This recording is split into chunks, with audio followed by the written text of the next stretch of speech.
எல்லா மதங்கள் சார்ந்தும் எந்த பாகுபாடு இல்லாமல் கோரிக்கைகளை நிறைவேற்றுறோம், திருப்பணிகளை செய்கிறோம்.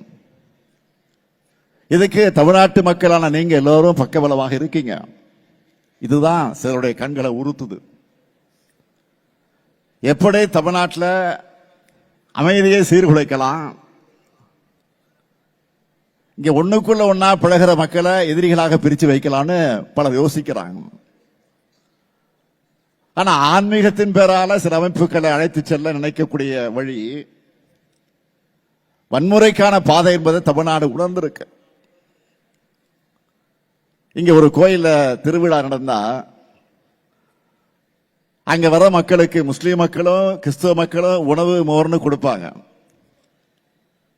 வேளாங்கண்ணி தேவாலயத்திற்கும் பக்கத்து வீட்டில் நடக்கிற கிறிஸ்துமஸ் நிகழ்ச்சிக்கும் இந்துக்கள் போவாங்க. ரம்ஜான் நோன்பு காலத்தில் முஸ்லீம் மக்களோட நோன்பு கஞ்சியும் ரம்ஜான் பிரியாணியும் இந்துக்கள் வீட்டுக்கு தேடி வரும். இந்த சகோதர உணர்வும் பகுத்தறிவு திறனும் தான் நம்முடைய தமிழ்நாடு.